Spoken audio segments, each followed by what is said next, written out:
I got pregnant with the boss's kid and will soon become his wife. At that moment, something inside me snapped. Michelle, my husband's mistress, had been mocking me, showing off her youth and trying to prove she was better than me.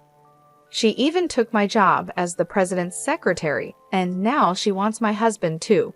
I decided I wouldn't hold back anymore. I was determined to make them both suffer. I signed the divorce papers that Scott gave me, but I got a lot of money in return. Scott and Michelle got married in France with a grand ceremony. A week later, I got a call from Michelle. "Hey, Scott hasn't come home. As his ex-wife, you must know where he is, right?" Michelle's voice was frantic. I laughed maliciously. Just as I had expected, I kept quiet, but I exposed Scott's terrible secrets. "My name is Kelly. I'm 61 years old and work as the president's secretary at my husband Scott's company. Every day, I wake up at 7 a.m., earlier than my husband, to prepare breakfast. Then I go to work alone, tidying up and cleaning the president's office to make sure Scott works comfortably. At 9 a.m., Scott arrives at the office.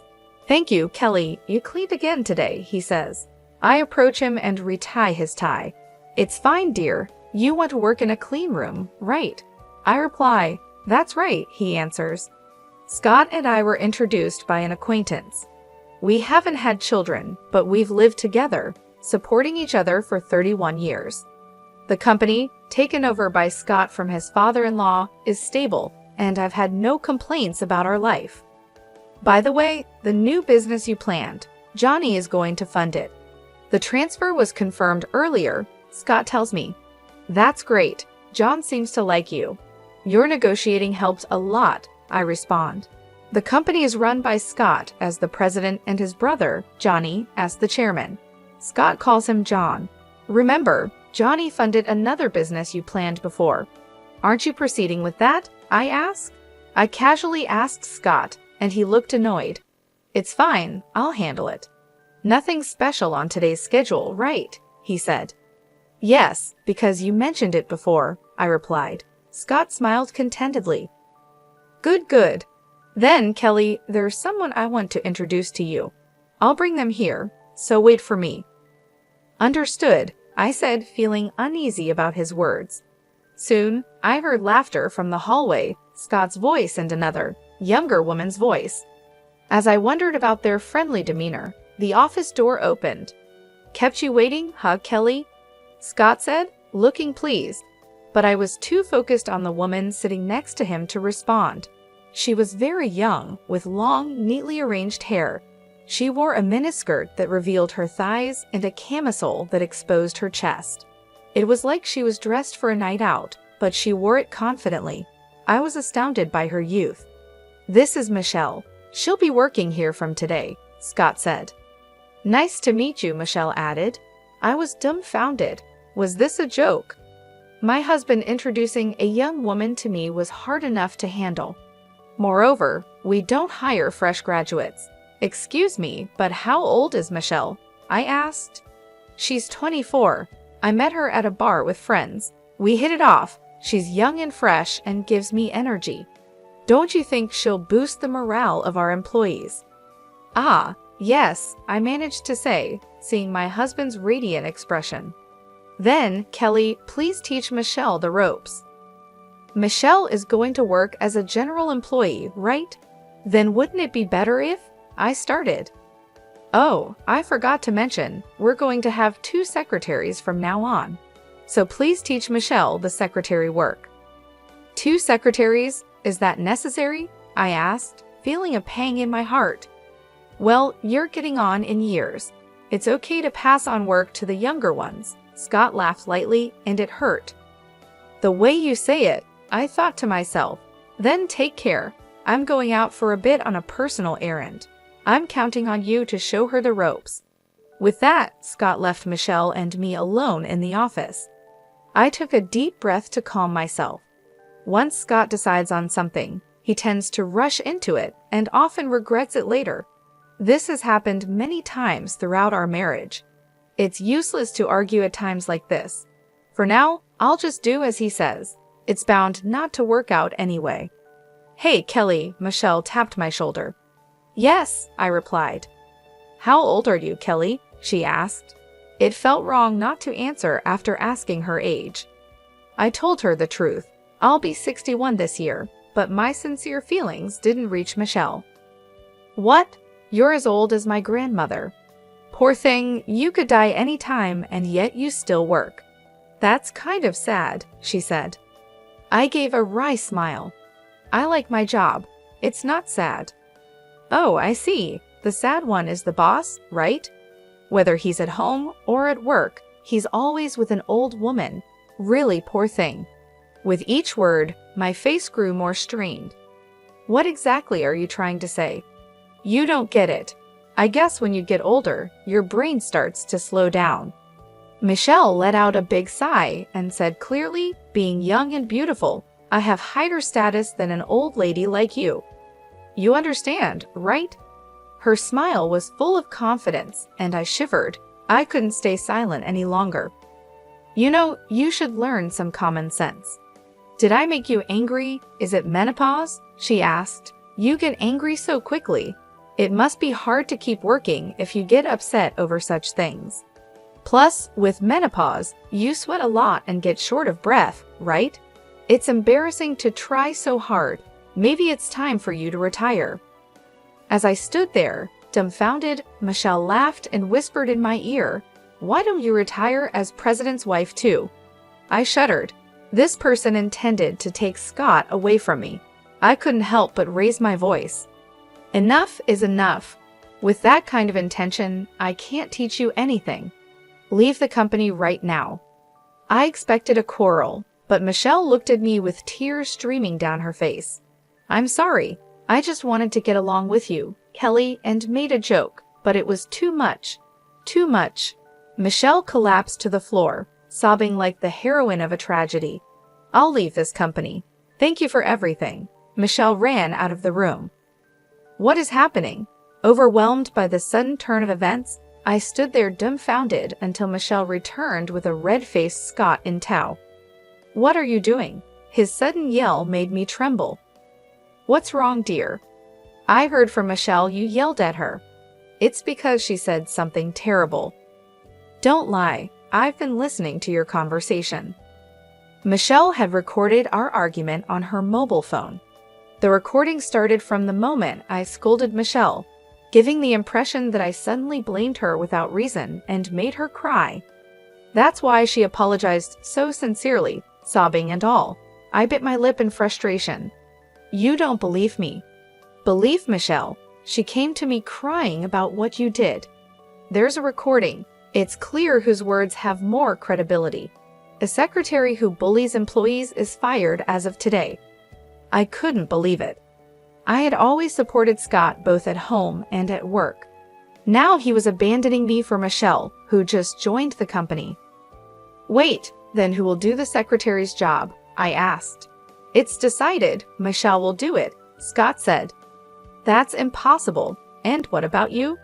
I swallowed the words that almost slipped out and tried again in a way only Scott and I would understand. "You know about your hobby." "I'll handle that myself. I prefer pure and cute Michelle over you, who lies to me. Besides, a young and beautiful girl like her suits me better than you do, don't you think?" Scott narrowed his eyes happily and looked at Michelle beside him. She looked up at Scott with adoration and flashed a brilliant smile. Then she turned to me and stuck out her tongue just a little. I protested to Scott many times, but he wouldn't listen. The job of a secretary is not easy, despite my insistence that Michelle couldn't handle it. All I got back were his overly optimistic words, saying it was an exaggeration or "you won't know until you try." He must have thought he was a knight protecting his princess. I was speechless at his foolishness, hardly what you'd expect from someone running a company. Eventually, Scott threw out my personal items from my workspace. Instead, he arranged a brand new desk and cute stationery for young people, all for Michelle. It was all in vain. Realizing this, I decided not to waste any more effort and left the company. However, Scott didn't come home that night. He didn't return my calls either. I thought it was just his way of getting back at me, but as a week, a month, and then 5 months passed, I grew anxious. One day, I was called to the company by Scott and was heading to the president's office. Maybe he finally understood how hard the secretary's job was and decided to let Michelle go and call me back. I knocked on the president's office door with a sliver of hope. "Come in," Scott said. As I opened the door, I was met with an unbelievable scene. Scott, smiling happily, was holding hands with Michelle beside him. The two of them looked at me and laughed joyously. "It's been a while, Kelly. We have some big news today," Scott said. "What is it?" I asked. Actually, then Michelle put her hand over Scott's mouth. "Let me say it, okay? I want to thank the wife, right?" Scott nodded deeply, and Michelle said to me with a beaming smile, "We're getting married. Thank you for everything you've done for Scott." "What?" In front of my shaking self, Scott laughed sheepishly. "No," I thought. "There's no point in hiding it. I'm thinking of starting a second life. You're getting too old. It's better for you to live quietly by yourself." "What? How dare you?" I felt as if all the blood had drained from my body. "Wait a minute, Kelly, the talk isn't over yet. Here, a present," Michelle said, handing me a few sheets of paper. They were printed with black and white photos. Seeing them made me feel sick. "This ultrasound. Don't tell me," I started. Michelle nodded slowly and gently stroked her belly as she came closer and whispered in my ear, "I got pregnant with Scott's child. I'll be taking over as the president's wife," she laughed. At that moment, something inside me snapped. She had mocked me, flaunted her youth, and tried to assert her superiority at every turn. She even took my job as the president's secretary, and now she's aiming for Scott. Well, I won't hold back anymore. I'll make sure they both suffer. I signed the divorce papers that Scott handed me. Of course, I received a hefty compensation. They had a grand wedding in France. Things changed a week later when I got a call from Michelle. "Hey, Scott hasn't come home. As his ex-wife, you must know where he is, right?" Michelle's voice was frantic. I laughed maliciously. Just as I had expected, I kept quiet for a moment, then said, "Scott is probably in San Jose right now." "San Jose? Ever heard of it? There's this big hotel in San Jose with a casino. Scott always rushes there whenever he has a chance," I explained. Michelle gasped. "Does that mean?" "Yes, Scott is probably indulging in gambling right now. I was the one who carefully scheduled his time to prevent him from getting too involved. It seems the new secretary was kept in the dark. He didn't want to show his bad side, spending the money he earned on gambling." Michelle was silent, seemingly in shock. I let out a small laugh. "I'm actually thankful to you." "What?" Michelle asked. "Scott started getting into gambling these past few years. It seems someone from a new business partner invited him," I said. "And what about it?" she asked. "Before you came along, there was still a bit of affection left in Scott. I was worried about him falling deeper, but now I've completely cut him off. Taking such a low man off my hands, and even giving me a hefty compensation, there couldn't have been a better opportunity. Thanks to you, I can enjoy my second life." I laughed heartily. I could hear Michelle breathing heavily over the phone. "Don't you dare joke about this," she shouted. "Goodbye. You have a tough road ahead as the president's wife," I said. I said sarcastically and hung up on Michelle, ignoring her shouting from the other end. A few days later, as I was relaxing in my new condo, the doorbell rang. Could it be a delivery? I haven't ordered anything, I thought, feeling suspicious. I looked through the peephole and saw my ex-husband, Scott, his face red with anger. "You're there, aren't you, Kelly? How dare you tell Michelle about the gambling?" Understanding the situation, I decided to let Scott in. He must have hired a detective to find my address. Running away now would only lead to him chasing me again. I might as well settle things here. I had important information to share with him. I prepared a clear file of documents before opening the door. "It's been a while, hasn't it?" I greeted him with a graceful smile. "What do you mean, it's been a while?" After you ruined my family, how can you still smile? Scott was furious, shouting and trying to intimidate me. But such tactics didn't work on a wife of many years. Why are you so red-faced? What happened? It's none of your business, he snapped. I chuckled. He came here just to vent his anger, but I could see through what had happened between them. You must have had a fight with your wife. Shut up. Michelle must be unhappy with most of your income going to gambling. She told you she would manage the finances, and you're on an allowance now, right? Scott froze in shock. How? How do you know that? Did you plant a bug or something? He asked seriously, and I burst into laughter. You did the same thing with me when your gambling came to light. You said, "What's wrong with spending the money I earned on my hobby?" You must have repeated the same with Michelle, leading to a fight, and now you're taking it out on me. Scott clenched his fists and fell silent. Don't underestimate a wife of 31 years, I thought to myself, seeing his frustrated face. You should be thankful I managed your schedule as your secretary. I minimized your gambling time to save you from ruin. Can a naive 25-year-old do that? Well, he started. You have no choice but to let her try. You're having a child after all. At that word, Scott's face lit up. Yes, Michelle and I are having a child. Unlike you, who's infertile, she can give me an heir. You lost as a woman. Scott looked down on me triumphantly. That's great for you. We're happy, I said.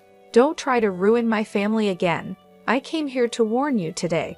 Scott pointed at me, saying so. I tilted my head, puzzled. Me ruin it? I have no such intention. In fact, I'm thinking of helping you. Help me? Scott looked confused. Did you go with Michelle to the gynecologist? Huh? That place is for women. Michelle said she wanted to go alone, so I didn't go with her. You saw the ultrasound photo, right? The glossy, thick photo paper. No, the one I saw was just thin, regular paper. I thought so, I said, presenting Scott with several photos from a clear file. They were grainy black and white ultrasound images. Scott's eyes widened. What? You're pregnant? Of course not. This was a gift from Michelle. She's quite prepared, isn't she? Printing these out from the internet for me. Internet? Scott looked puzzled. I handed him a piece of paper. It was a printout of a blog post from 3 years ago, a pregnancy announcement with ultrasound photos. Compare this with the photo Michelle showed you. Notice anything? Scott looked back and forth between the photo and the article. His face turned pale. You don't mean... That's right. The copied photo from the article matches Michelle's ultrasound photo. Holding them up to the light, the baby silhouette matches perfectly. Do you know about image search? It's a feature that searches the internet for images similar to the one you have. I found this blog using it. She must have copied the article directly, cutting out the photo neatly. So the child, Scott went pale, looking like he might collapse. I decided it was time to deliver the final blow. It's a lie. There's no baby. Scott collapsed to his knees. No, that can't be. She wouldn't lie about something like that. Impossible. After everything I bought for her designer clothes, bags, even an expensive engagement ring. Scott vented his confused emotions by repeatedly hitting the floor with his fist. His actions were so ridiculous, I couldn't help but smile. It's a shame you couldn't become a father. Considering your age, it's doubtful you could have fathered a child. Thinking a young partner would guarantee a child was naive. Ask Michelle for the truth. I'll call her over now. Scott was too drained to argue. He just slumped there, silent. I had Michelle come to the condominium. Soon after, the doorbell rang, and I opened the door. Upon seeing me with Scott, she screamed. What are you doing here? Trying to take Scott back from me? No. Didn't I say I was thankful to you? I have a baby in my belly. You can't tear us apart, Michelle screamed triumphantly. Not listening to me, she entered and gently embraced Scott's shoulder. Are you okay? Let's go back and talk about the money, she said. I'll manage the finances. That's okay, right? We'll overcome this together. After all, I'm carrying our child, Michelle said. Shut up. Scott slowly stood up, looking at Michelle intently. The pregnancy is a lie, isn't it? Michelle's face contorted. What are you talking about, honey? Tell me the truth, Michelle. The pregnancy is real. I showed you the ultrasound photo. Our child is the fruit of our love. How can you deny that? Michelle sat on the floor, crying, then glared sharply at me. You must have filled his head with weird ideas. You're just jealous because you're old and I'm young and beautiful. I laughed. Is that all you have to say? Hey, Scott, let's just go home, okay? Michelle tried to pull Scott's arm, but he brushed her off. Enough, Michelle. Scott thrust the blog post copy and the ultrasound photo at her. There's no escaping the truth now. I trusted you. How could you lie about something like this? I was so happy I cried. Michelle's expression changed. Hey, Scott. She looked at me with wet eyes, seeking sympathy. I just wanted to test your love for me. I was afraid I was just being played with. That's why I said I was pregnant. Then, Scott, you said you wanted me to have it, right? I was so happy. Michelle's radiant smile left Scott speechless. So the lie was because you love me. That's right. We can start working on having a child now. My beauty and your brains will make a wonderful child who'll eventually become a president and earn lots of money. That's not going to happen, I said, bringing Scott and Michelle back to reality. Hey, we're having a moment here, Michelle snapped. Do you really think this man has money? Of course, he's a president after all. I see. Our company has been passed down through generations and isn't doing badly, but that's about the company as a whole. This man is a gambler. Do you understand what that means? Michelle's face turned pale as she clung to Scott. Hey, Scott, you're rich, right? You told me once we're married we live a wealthy life because you have more money than you know what to do with. Scott responded in a faltering voice. It's okay. I've lost some money gambling, but we're starting a new business soon. That'll be our big break.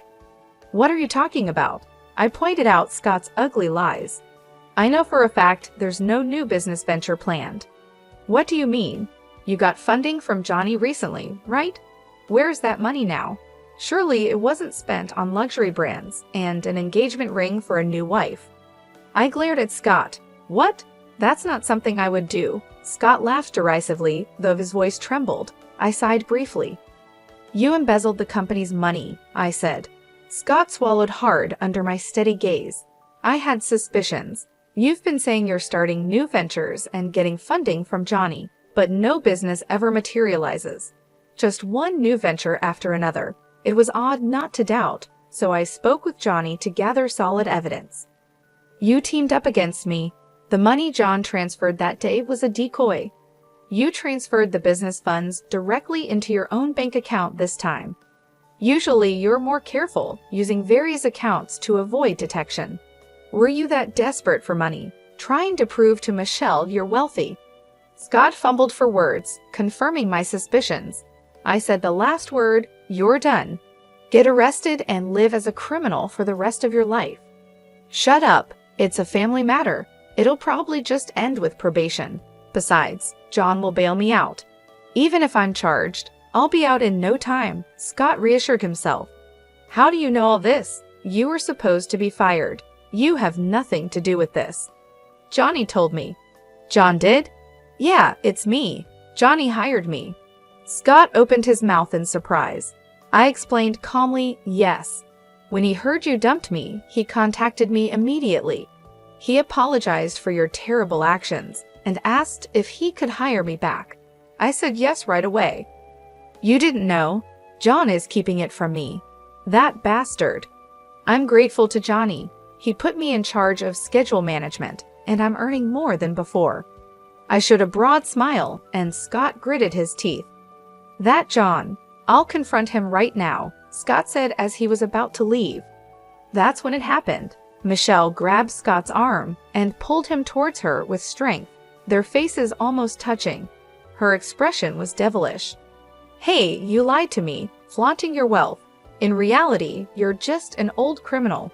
Don't mess with me. I'm sorry, Michelle. Scott said, terrified, taking Michelle's hand and looking into her eyes. He slowly said, but it's okay. I'll probably get probation and I can return home. I might be out of the company, but we can still be happy without money if we're together. Don't joke with me. Michelle shook off Scott's hand and glared at him as if he were trash. There's no way a beautiful young woman like me would live with an old, penniless man like you. I lied about being pregnant to get us to marry. What a waste of time. The worst. Michelle shoved Scott aside and left the room.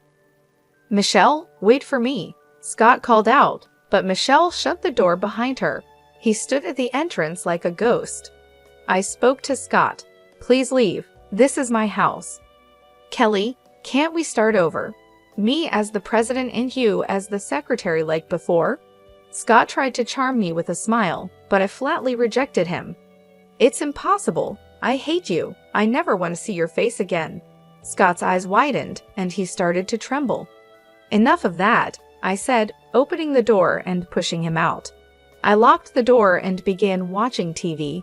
Scott quietly left, realizing it was all over. Later, Scott was arrested. He thought Johnny would bail him out, but that was wrong. He was taken to a cold jail cell alone. Scott was arrested for embezzling funds entrusted to him by Johnny.